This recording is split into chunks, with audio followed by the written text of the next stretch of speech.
1 கொரிந்தியர் 11வது அதிகாரம் 24. இப்படி இருக்க எவன் அபாத்திரமாய் கர்த்தருடைய அப்பத்தை புசித்து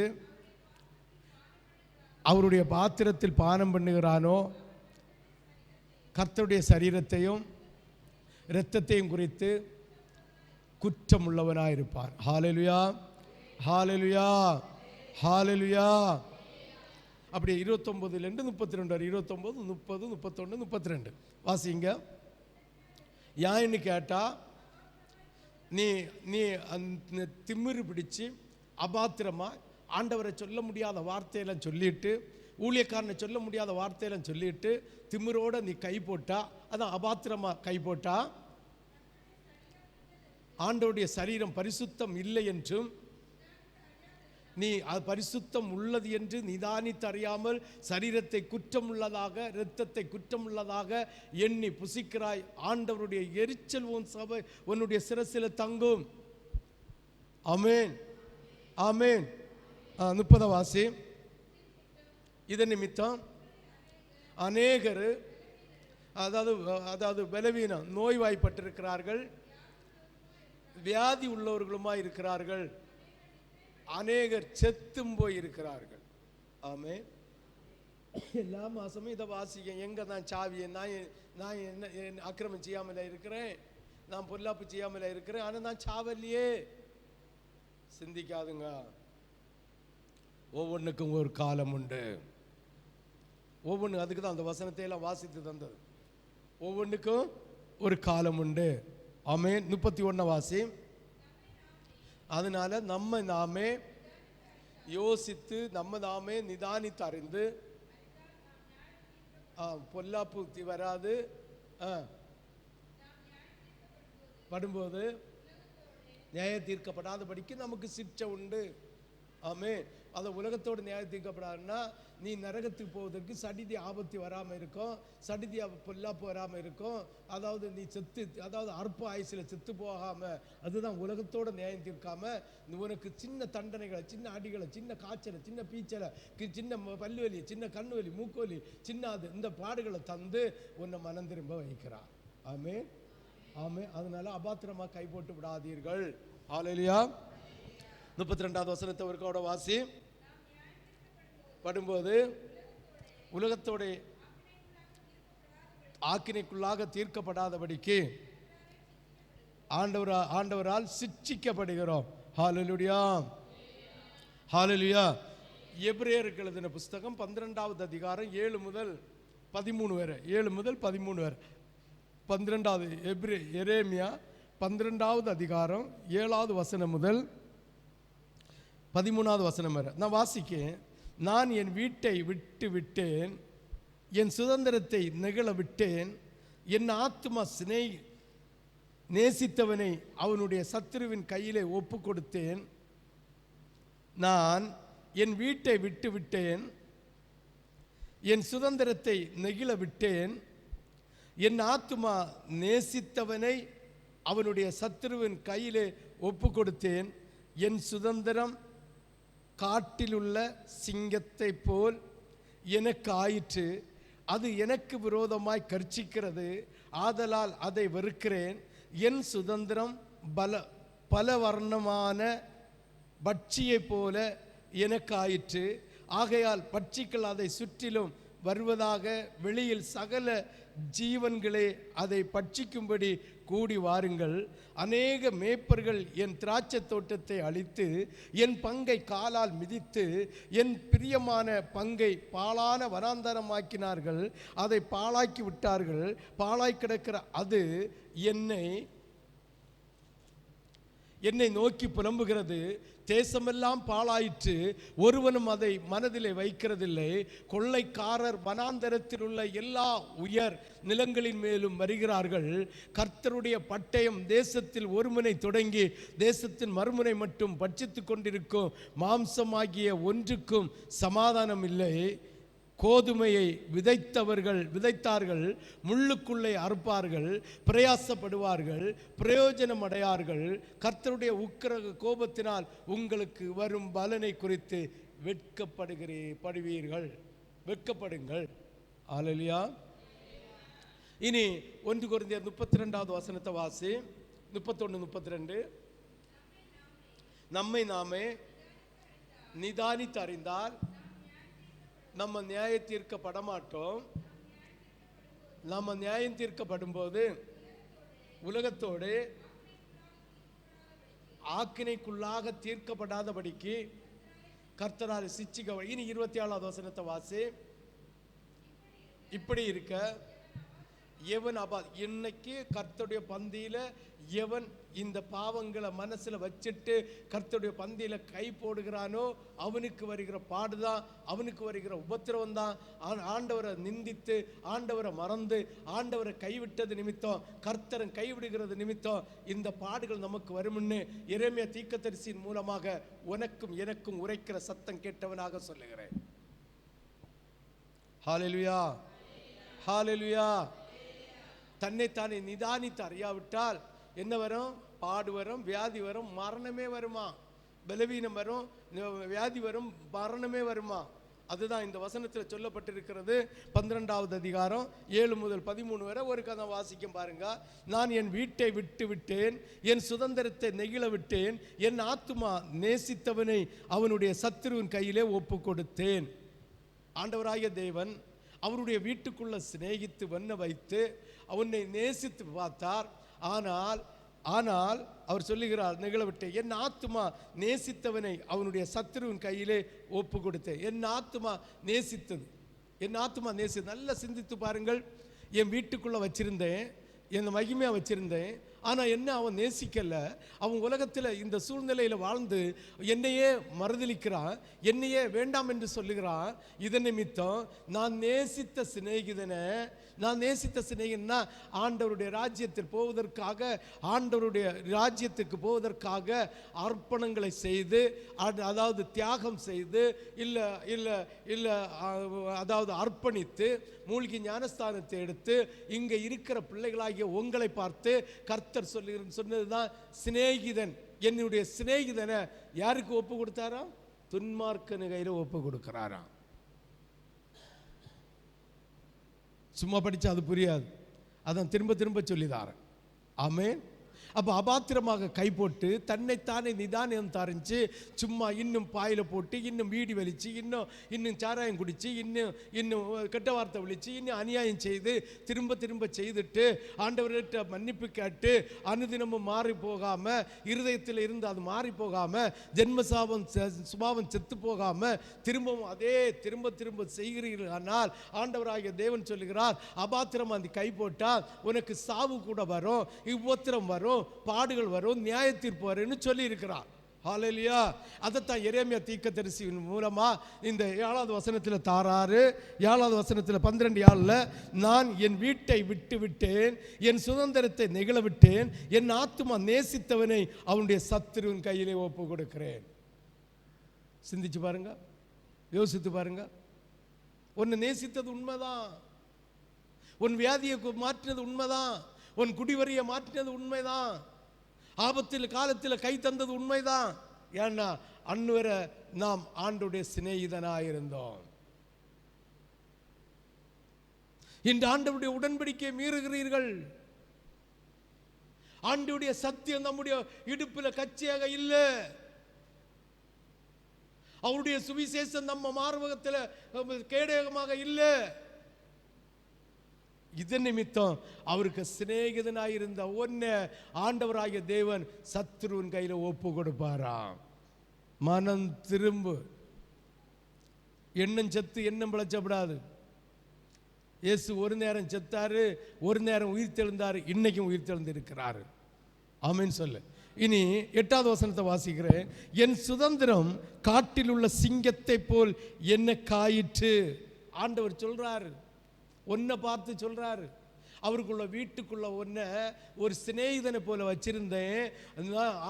எனக்குடைய வார்த்தையை அவர்கள் ஏற்றுக்கொண்டு என்னுடைய உடன்படிக்கைக்கு கீழ்ப்படியாதது நிமித்தம் சத்துரு கையில் ஒப்பு கொடுத்தேன்னு 7வது வசனத்தில் சொல்லுகிறார். 8வது வசனம், நான் நேசித்தவன் காட்டுக்குள்ள தனியா இருக்கிற சிங்கத்தை போல கர்ச்சிக்கிறான்.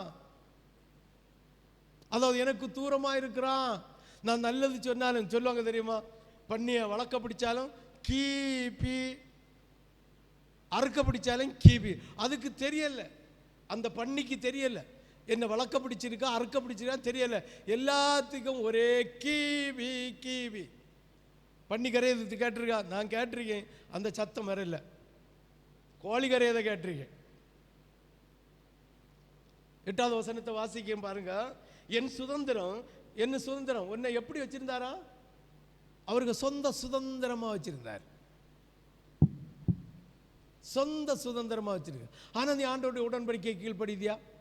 ஆண்டுடைய உபவாச கூட்டத்துக்கு கீழ்ப்படிதியா? ஆண்டுடைய திருச்சபை ஒழுங்கு கீழ்ப்படிதியா? இல்லை ஏதாவது போத வஸ்துக்கள் ஒன்றிட்ட இருக்குது விடாமல் இருக்குதா? இல்லை ஏதாவது கெட்ட வார்த்தை பேசுறது ஒன்றை விட்டு மாறாமல் இருக்கிறதா? எரிச்சல் அடைகிறது மாறாமல் இருக்கிறதா? இப்படி மாறாமல் இருக்கிறவங்களை பார்த்து தான் கர்த்தர் சொல்லுகிறார், ஒரு காலத்தில் என் சுதந்திரமாக இருந்த,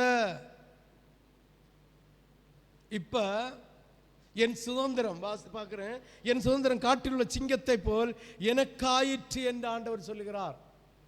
காட்டில் உள்ள சிங்கத்தை எவனோ அது பிடிச்ச முடியுமா? நேரே போய் அதை போய் பிடிச்ச முடியுமா? இப்ப ஆண்டவருடைய சுதந்திரமாகிய நீ இந்த சிங்கத்தை போல இருக்குதியாம். எனக்காயிற்று, அது எனக்கு விரோதமாய் கர்ச்சிக்கிறது, ஆதலால் அதை வெறுக்கிறேன் என்று சொல்லுகிறார். வசனத்தில் என்ன சொன்னார்? சத்துரு கையில ஒப்பு கொடுக்கிறேன் என்று சொல்கிறார். இன்று ஆண்டவருடைய பந்தியில கை போடுகிறது. மனதார உள்ளத்தின் ஆழத்திலிருந்து உனக்கிட்ட இருக்கிற சுபாவத்தை பாவத்தை ஆண்டவருடைய சமூகத்தில் இறக்கி வச்சு சிலுவையில் அரைஞ்சி தீர்த்துட்டு கை போடு. இல்லாவிட்டா சத்துருவை கையில ஒப்பு கொடுப்பார். வசனம். 2வது வசனம் என்ன சொல்லாரு? விரோதமாய் கர்ச்சிக்கிறது, ஆதலால் அதை நான் வெறுக்கிறேன். ஆண்டவருக்கு விரோதமாய் என்ன நீ பேசினது, நேற்று பேசினது, கலிஞ்ச திருவிருந்துக்கு பிறகு நீ பேசினது ஆண்டவருக்கு அது வெறுப்பா இருக்கிறது. நீ கர்ச்சிக்கிறது ஆண்டவருக்கு அது விரோதமாய் இருக்கிறது. நீ கர்ச்சிக்கிற உன்னுடைய சுபாவம் ஆண்டவர் வெறுக்கிற சுபாவமாக இருக்கிறார். அவர் என்ன செய்வாராம்? அவருக்கு சுதந்திரமாகிய என்ன வெறுத்து விடுவாராம். வசனத்தில் சத்துருட்ட ஒப்பு கொடுப்பார். 2வது வசனத்தில் சொல்லப்பட்டிருக்கிறது, நான் வெறுத்து தள்ளிடுவேன், நான் வெறுத்து தள்ளுவேன். 9வது வசனத்தை பாருங்க. என் சுதந்திரம் பலவர்ணமான பட்சியை போல எனக்கு ஆயிற்று. பலவர்ணமான பட்சி, அதாவது பச்சோந்திய போல, பச்சை இலையில போனா பச்சையா மாறுகிற பச்சி, கருத்த இலையில போனா கருப்பா மாறுகிறது. அதாவது திருடனோடும் பங்குண்டு இயேசுவோடும் பங்குண்டு. ஒரு வசனம் உண்டு இல்ல? நீ திருடனோடும் ஒத்து போகிற, தேவனுடைய ஊழியக்காரனோடும் ஒத்து போகிற. எடுத்த வாசிங்களாம். சங்கீதம் 50:18 வாசிங்க பார்ப்போம். நீ திருடனை காணும்போது அவனோடும் ஒத்து போகிற, விபச்சாரோடும் உனக்கு பங்கு இருக்குது. நீ வாயை பொல்லாப்புக்கு திறக்கிறாய். பாருங்க, இயேசுவை கண்டா இயேசுவ சோதரான் ஜாதரான் ஜாதரான் ஜாதரான் ஜாதரா. திருடனை கண்டா அவனு கூட பங்கு போடுற, விபச்சாரக்காரர்களை கண்டா அவங்க கூட சிநேகிக்கிற. அப்போ உலகத்திலையும் உனக்கு பங்கு இருக்குது, பங்கோட நீ வாழ்ந்துட்டு இருக்க. இப்ப தேவனுடைய பந்தியில கை போடவும் வந்திருக்கு. இதை கர்த்தர் அறியாமல் இருப்பாரோ? கர்த்தருக்கு அது தெரியாம இருக்குமோ? என்னை கேட்கிற தேவனுடைய பிள்ளையே, என்னை கேட்கிற தேவனுடைய பிள்ளையே, சற்று யோசித்து பார்.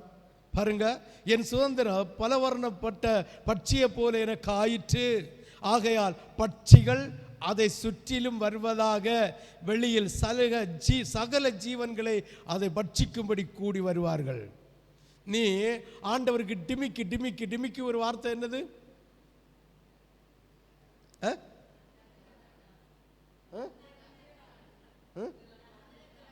தந்திரக்காரன்.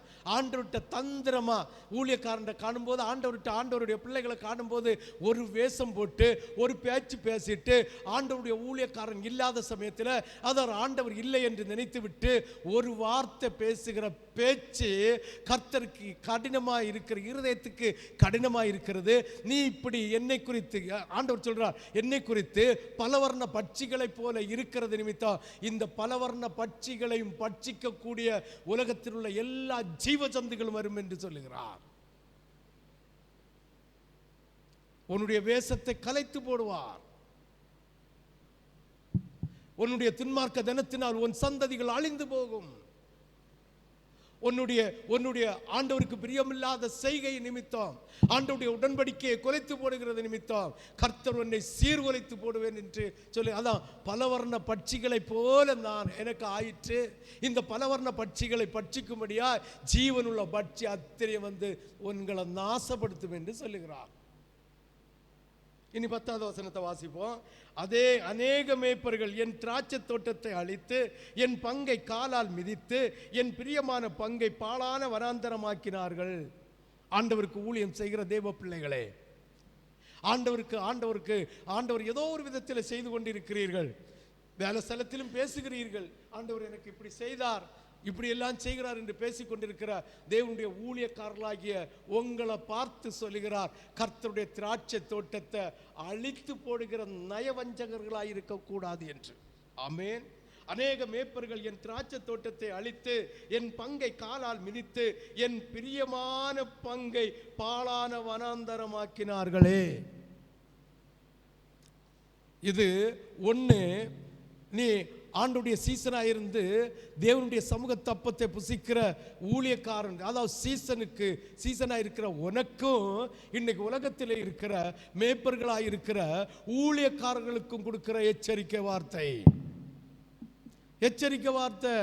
அவர் சொல்லுகிறார், அநேக மேய்ப்பர்கள் என் திராட்சை தோட்டத்தை அழித்து என் பங்கை காலால் மிதித்து என் பிரியமான பங்கை பாழான வனாந்தரமாக்கினார்கள்.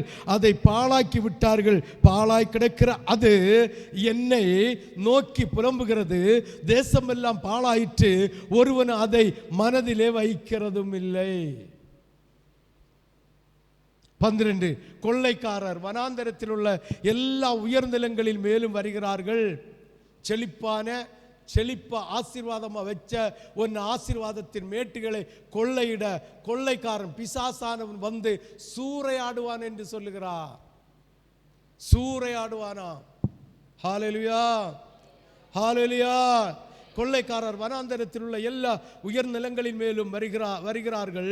கர்த்தருடைய பட்டயம் தேசத்தில் ஒரு முனை தொடங்கி தேசத்தின் மறுமுனை மட்டும் பட்சித்துக் கொண்டிருக்கும். மாம்சமாகிய ஒன்றுக்கும் சமாதானம் இல்லை. இன்னைக்கு அபாத்திரமாய் கை போட்டா, நீ இன்னைக்கு மனம் திரும்பினா முடிவு வரை நிலைச்சு நின்னா நீ பாக்கியவான். சும்மா இன்னைக்கு மட்டும் சோத்திர ஆண்டவரே மன்னிச்சிடுங்க, சோத்திர ஆண்டவரே மன்னிச்சிடுங்க, சோத்திர ஆண்டவரே மன்னிச்சிடுங்க, ஆண்டவரே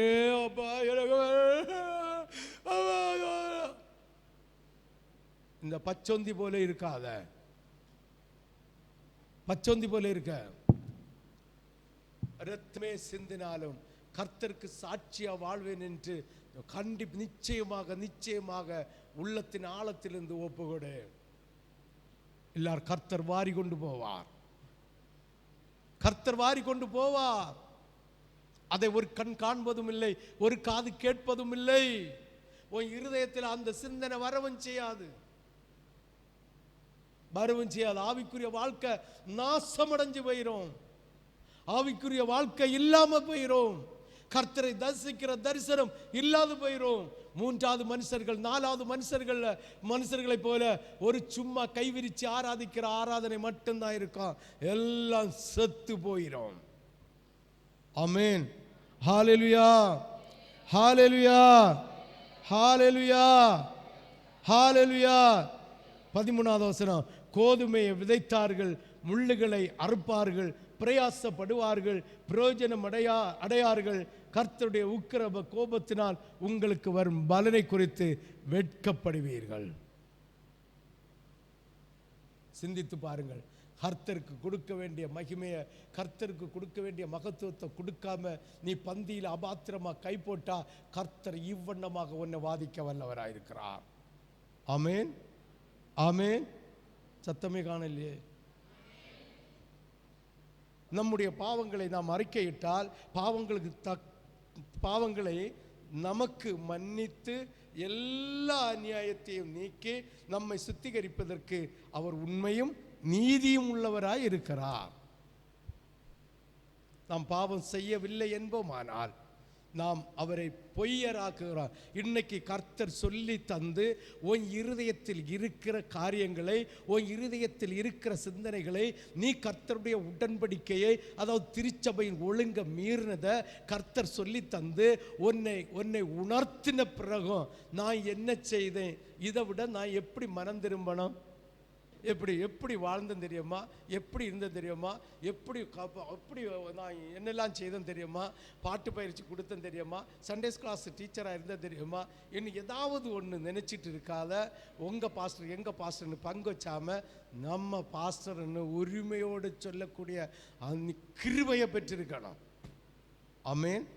ஹல்லேலூயா, ஹல்லேலூயா, ஹல்லேலூயா. யாருக்கெல்லாம் புரியுது? இல்லை நான் அப்படியாக நான் என்ன செஞ்சேன், நான் என்ன பாவம் செஞ்சேன், இல்லை புருஷா நீ சொல்லலை, இல்லை மனைவி நீ சொல்லலை, இல்லை அம்மா நீ சொல்லலை என்று அடுத்தவங்களை குற்றம் சாட்டாதீர்கள். உங்கள் இருதயத்தை நீங்கள் யோசித்து பாருங்க. உங்கள் இருதயத்தை யோசித்து பாருங்க. உங்கள் இருதயத்தில் சிந்திச்சு பாருங்க. உங்கள் இருதயம் குத்தப்படுமானால், ஆண்டவருடைய திருச்சபையின் ஒழுங்க மீறின உடன்படிக்கையை மீறினதற்கு குத்தப்படுமானால், எல்லா அநியாயத்தையும் போக்க நாம் இயேசு வல்லவராயிருக்கிறார். நாம் பாவம் செய்யவில்லை என்போமானால் நாம் அவரை பொய்யராக்குறோம். அவரை பொய்யராக்குகிறவர்களாக இருப்போம். அவருடைய வார்த்தை நமக்குள் இராது. என்ன பேசினாலும் உணர்வு கிடையாது. வார்த்தை உள்ள யாராது, வார்த்தை உள்ள யார்னா அது புரியும். யாராததுனால பாஸ்டர் இப்படி பேசிட்டாரு, பாஸ்டர் இப்படி சொல்லிட்டாருன்னு, பாஸ்டர் சின்ன பிள்ளைத்தனமா நடக்கிறாருன்னு, ஆண்டவராகிய தேவன் இப்படி பேசுவாரா, இயேசு இப்படி பேசுவாரான்னு சொல்லக்கூடிய இருதயத்தை பிசாசு தருவான். பிசாசு தருவானா தரமாட்டானா? தருவானா தரமாட்டானா? 1 பேதுரு 1வது அதிகாரம் 24, 25. 1 பேதுரு 1வது அதிகாரம் 24, 25. உன்கிட்ட இருக்கிறது மாம்சமா இல்லை தங்கமா உலோகமா? உன் சரீரம் மாம்சமா உலோகமா? ஆனா பிள்ளைகளை பார்த்தா சொல்லுவோம் தங்கம் போல இருக்கு, நாசமா போச்சு. ஆமே. பாருங்க, என்ன பாருங்க, வாசிங்க பார்ப்போம். புல்லை போலவும் பூவை போலும் இருக்கிறது, உதிர்ந்தது என்றென்றைக்கு நிலைத்து நிற்கும். உன்னுடைய பெருமையோ, உன்னுடைய சம்பாத்தியமோ, உன்னுடைய ஆஸ்தியோ, உன்னுடைய மகிமையோ நிச்சயமா நிலைச்சு நிற்காது. எல்லாம் புல்லை போல, புல்லின் பூவை போல, புல்லை போல நீ அழிஞ்சு போவ. உன் மகிமை எல்லாம் புல்லின் பூவை போல அழிஞ்சு போவோம். அழிஞ்சு போகாதது ஒன்றே ஒன்று, கர்த்தருடைய வார்த்தை. அந்த வார்த்தையை தான் நான் உங்களுக்கு சொல்லி தந்துட்டு இருக்கிறேன். இன்னும் மனம் திரும்பாம நீ பந்தியில கை போட்டா, எரேமியா தீர்க்கதரிசியின் புஸ்தகம் 12வது அதிகாரத்தில் சொல்லப்பட்ட வசனத்தில் சொல்லப்பட்ட அத்தனை வாதையும் உபத்திரமும் நம்ம குடும்பத்தில் வந்து சேரும். யாக்கோபு 1வது அதிகாரம் எத்தனாவது வசனம் முதல் எத்தனாவது வசனம்? 12, 15.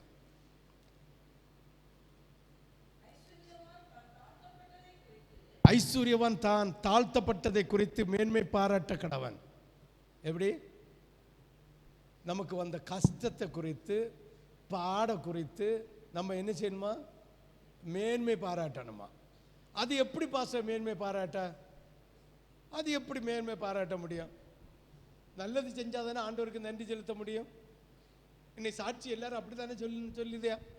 ஆண்டவருக்கு எனக்கு இதை செய்தார், சட்டையை தந்தார், சட்டை பட்டன்ஸை தந்தார், கழுத்தை பூட்டைக்கு ஒரு பட்டன்ஸை தந்தார், நீள கையை தந்தார். கர்த்தருக்கு ஸ்தோத்திரம். இதை தந்தார், அதை தந்தார், அதை தந்தார், இதை தந்தார். இல்லை, காரணத்தை சாட்சி சொல்ல முடியல. இல்லை, இந்த மாதம் சரி, அடுத்த மாதம். ஹல்லேலூயா. மறக்காம வச்சிருந்தா போதும். ஆமேன் சொல்லலாமே. ஹல்லேலூயா. அதை தந்தார், இதை தந்தார்னு சாட்சி சொல்றான். ஆண்டவர் எனக்கு வறுமை தந்து என்னை உணர்வடைய செய்தாருன்னு ஒரு ஆளாவது சாட்சி சொன்னீங்களா? 10 வருஷ ஊழியத்தில் நீங்களும் உங்க முன்ன இருந்தவர்களும் இப்ப இருக்கிறவர்களும் இதே மாதிரி ஒரு சாட்சியை தான் கேட்கவே இல்லை. ஹலோ, உங்க ஐஸ்வர்யம் தாழ்த்தப்பட்டதை குறித்து மேன்மை பாராட்டணுமா? யாரெങ്കിലും ஒரு ஆள் சொன்னீங்களா, எனக்கு 5 ஏக்கர் சொத்து இருந்து, இல்லை 1 ஏக்கர் சொத்து இருந்து, இல்லை 10 சென்ட் இருந்து ஆண்டவருடைய நாமத்துக்காக ஆண்டவர் என்னை இழக்க வைத்தார், இழக்க வைத்த தேவனுக்கு மகிமை உண்டாவதாக, கர்த்தருக்கு ஸ்தோத்திரம், இதுக்காக ஜெபம் பண்ண பாஸ்டருக்கு நன்றின்னு ஒரு ஆளாவது சொன்னீங்களா? சொன்னீங்களா? நான் நல்லா இருந்த சரீரம், எனக்கு நல்லா இருந்த சரீரம் ஒரு சின்ன பாட வியாதியை தந்துட்டாரு, சின்னதில் பெரிய வேடை தந்துட்டாரு, அதனால் கொஞ்சம் பலவீனமாக இருக்கேன். கர்த்தருடைய கிருபையில் இன்னைக்கு நான் ஜீவனோட இருக்கிறேன். இந்த பலவீனத்தை தந்த கர்த்தருக்கு ஸ்தோத்திரம், இதுக்காக ஜெபம் பண்ண பாஸ்டருக்கு நன்றின்னு ஒரு ஆளாவது சொன்னீங்களா? வேதம் சொல்லுது, யாக்கோபு வாசி பாப்போம் 10வது வசனம். தான் தாழ்த்தப்பட்டதை குறித்து மேன்மை பாராட்டணுமா? அப்ப சாட்சின்னு சொல்றது உணர்வு வருகிற கஷ்டத்தையும் சாட்சியாய் பகிர்ந்து கொள்ளணும். ஆமே. நான் அடிக்கடி சொல்லுவேன் தெரியுமா, இவ்வளவு யாக்கரை இழந்தேன், இன்னைக்கு நான் கர்த்தர் என்ன மேன்மையா வச்சிருக்கிறா. ஆமே. இந்த கேன்சர் வியாதியை தந்தது நிமித்தம் கர்த்தர் என்னை ஐஸ்வர்யவானாக வைத்திருக்கிறார். ஆமே. இதே மாதிரி நம்ம தாழ்த்தப்பட்டதை கஷ்டப்பட்டதை குறித்து, அதனால அதுக்காக பாஸ்டர் ஜெபம் பண்ணாருன்னு நன்றி சொல்லாதுங்க, அப்படி சொல்லாதுங்க. என்னை இந்த உணர்வுள்ள இருதயத்தை தர செய்த கர்த்தருக்கு ஸ்தோத்திரம் செலுத்துங்க. ஆமே. பாடுகள் இல்லாதவன் பரலோகத்துக்கு போக முடியாது. போக முடியுமா பிரதர்? பாடு இல்லாமல் பரலோகத்துக்கு போக முடியுமா? கேன்சர் வியாதி வராமல் தான் பரலோகத்துக்கு போக ஆயத்தப்படுமா?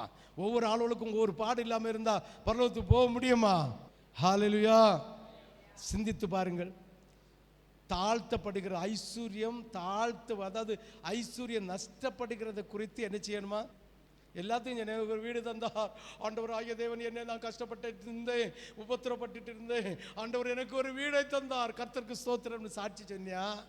இப்ப ஆண்டவருடைய வார்த்தையை கீழ்ப்படியாத நிமித்தம் நான் தரமட்டமாய் இருக்கிறேன், சீரோயில இருக்கிறேன். இனி என்னை உயர்த்துவ கர்த்தர். அப்ப என்னுடைய சாமர்த்தியம் அல்ல, ஆண்டவரே என்னை உயர்த்துவார். அதுக்கு என்னை உயர்த்துகிற கர்த்தருக்கு ஸ்தோத்திரம் என்று சாட்சி சொன்னீங்களா? வசனத்தை வாசிங்க.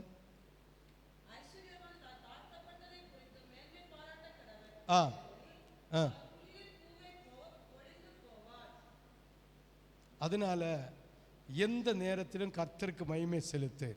உன் மகிமை எல்லாம், உன்னுடைய ஆடம்பரம் எல்லாம், உன்னுடைய ஆஸ்தி எல்லாம், உன்னுடைய சொத்து எல்லாம், உன்னுடைய எல்லாம் பூவை போல, பூ எவ்வளவு மகிமையா இருந்து வாடி போகிறோம் அதே போல போயிடும்.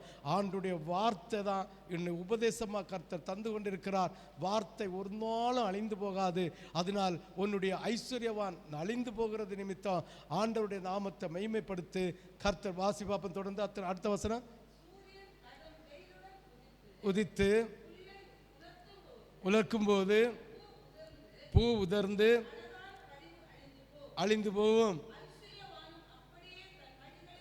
வாடி போவான். ஹல்லேலூயா, ஹல்லேலூயா. பாருங்க, சூரியன் கடும் வெயிலுடன் உதித்து புல்லை உலர்த்தும் போது அதன் பூ உதிர்ந்து அதன் அழகான வடிவு அழிந்து போம். ஐஸ்வர்யவானும் அப்படியே தன் வழிகளிலே வாடி போவான். சோதனையை சகிக்கிற மனுஷன் பாக்கியவான். சோதனையை சகிக்கிற மனுஷன் முறுமுறுக்க விடாது. இது என்னைக்கு எனக்கு ஆசீர்வாதம் வந்துட்டே இருக்கானா? ஒரு நாள் நான் என்ன சொல்ல, உங்களை சொல்லல, நீங்க எல்லாம் நல்ல பிள்ளையா இப்படி எவ்வளோ சிந்திக்க. நான் என்ன சொல்றேன், எனக்கு என்னைக்கு ஆசீர்வாதம் வந்துட்டே இருக்கானா? என்னைக்கும் ஒரு ஆளுக்கு ஒரு 1000 ரூபா காணிக்க தருதுன்னா எனக்கு மாதந்தோறும் தரணும். ஒரு மாதம் குறைஞ்சி போச்சுட்டு இங்கே அப்போ ஏங்க வரைஞ்சது நம்ம ஆடி போவோம். ஆமே, ஹல்லேலூயா, ஹல்லேலூயா. அப்போ நல்லா புரிஞ்சுலுங்க, என்னைக்கும் எனக்கு ஆசீர்வாதம் வந்தால் தான் ஆண்டவர் எனக்கு நன்மை செய்கிறாருன்னு சொல்லி ஆசீர்வாதம் குறைபடும் போது வாடி போகப்படாதான், வாடி போகப்படாதான். உணர்வுள்ள இருதுபடி ஜீவனுள்ள தேவன் என்னையும் மாடிந்து போகிற புல்லுக்கும் நம்முடைய மகிமை அந்த பூக்கு ஒப்பாய் இருக்கிறது என்று சொல்லுகிறார் வேத வசனம். அந்த வசனமே உபதேசம், அந்த உபதேசம் தான் இந்த வசனம். அது ஒருபோதும் அழிந்து போகாது. ஆமென், ஹல்லேலூயா, ஹல்லேலூயா, ஹல்லேலூயா. அதுதான் உன்னுடைய மகிமை. சூரியன் படும்போது அது பூ, அதாவது அது புல்லு வளர்ந்து அதில் பூக்கிற பூவை சூரியன் சுட்டரிக்கும் போது அந்த புல்லுக மகிமை பூவாய் இருந்தது. அந்த பூ வாடி போகிறது போல மனுஷனாகிய நீயும் வாடி போகிற மகிமை உடையவனாய் இருக்கிறாய். ஆனால் கர்த்தருடைய வார்த்தை ஒருபோதும் வாடி போகாது. ஆமென், ஹல்லேலூயா, ஹல்லேலூயா, ஹல்லேலூயா, ஹல்லேலூயா, ஹல்லேலூயா. எத்தனாவது வசனம் வாசித்தோம்? 12. சோதனை சகிக்கிற மனுஷன் பாக்கியவான், அதன் உத்தமன் என்று விளங்கின பின்பு. எப்படி சோதனை சகிக்கிறவன் பாக்கியம்? நல்ல நல்ல நல்ல ஒரு வசனங்களா. சோதனை சகிக்கிற மனுஷன் பாக்கியவான். பாக்கியவானா இல்லையா? சரி, சகிக்கிறவன் பாக்கியவானா? அடுத்தது எழுதியிருக்கு, உத்தமன் என்று விளங்கின பிறகு. அப்படிதான் எழுதியிருக்கு, வாசிங்க. சோதனையை சகிக்கிறவன் பாக்கியவான், விளங்கின பின்பு.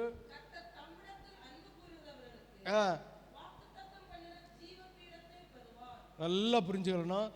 சோதனையை சகிக்கிறேன்னு சொன்னா போராது, சகிக்கிற விதத்தில் ஆண்டவர் பார்த்து உன்னை உத்தமன் என்று காண வேண்டும்.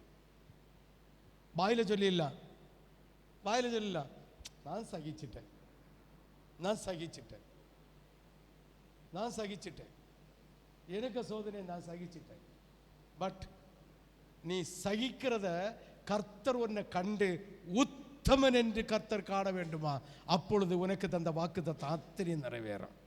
ஆமென், ஹல்லேலூயா. எத்தனாவது வசனம்? 13 இல்லையா? முடிஞ்சு 13. எத்தனாவது வசனம் வரை வாசிக்கணும்? 15 வரை. 13 வாசிங்க. இவனும், ஆமா, நம்ம என்ன சொல்லிட்டு இருக்கோம்? ஆண்டவர் எனக்கு ஏன் இதை தரல, ஆண்டவர் எனக்கு ஏன் வழியை தரல? பாருங்களா, அந்த இடத்தை சிந்திச்சு பாருங்களா. ஆண்டவர் எல்லாத்துக்கும் ஆண்டவர் தான். ஆண்டவர் எங்களுக்கு ஆண்டவரையும் குறை சொல்லுவோம். அடுத்தது ஒரு சில கூட்டம் என்ன செஞ்சிருமா, பிசாச குறை சொல்லலாம். வாசிங்க. எத்தனாவது வசனத்தில் வந்தோம்? 13. சோதிக்கப்படுகிறவர், பாருங்க, நான் தேவனால் சோதிக்கப்படுகிறேன் என்று சொல்லாதிருப்பானாக. தேவன் பொல்லாங்கினால் சோதிக்கப்படுகிறவர் அல்ல, ஒருவனையும் அவர் சோதிக்கிறவரும் அல்ல. அவன் அவன் தன் தன் சுய இச்சையில இழுக்கப்பட்டு, அவன் அவன் தன் தன் போதையில, தன் தன் இச்சையில, தன் தன் ஆங்காரத்தில், தன் தன் பெருமையில, சுய இச்சையில இழுக்கப்பட்டு சிக்குண்டு சோதிக்கப்படுகிறான். ஆமென், ஆமென். பின்பு இச்சையானது கர்ப்பம் தரித்து பாவத்தை பிரபிக்கும், பாவம் பூரணமாகும் போது மரணம் வரும்.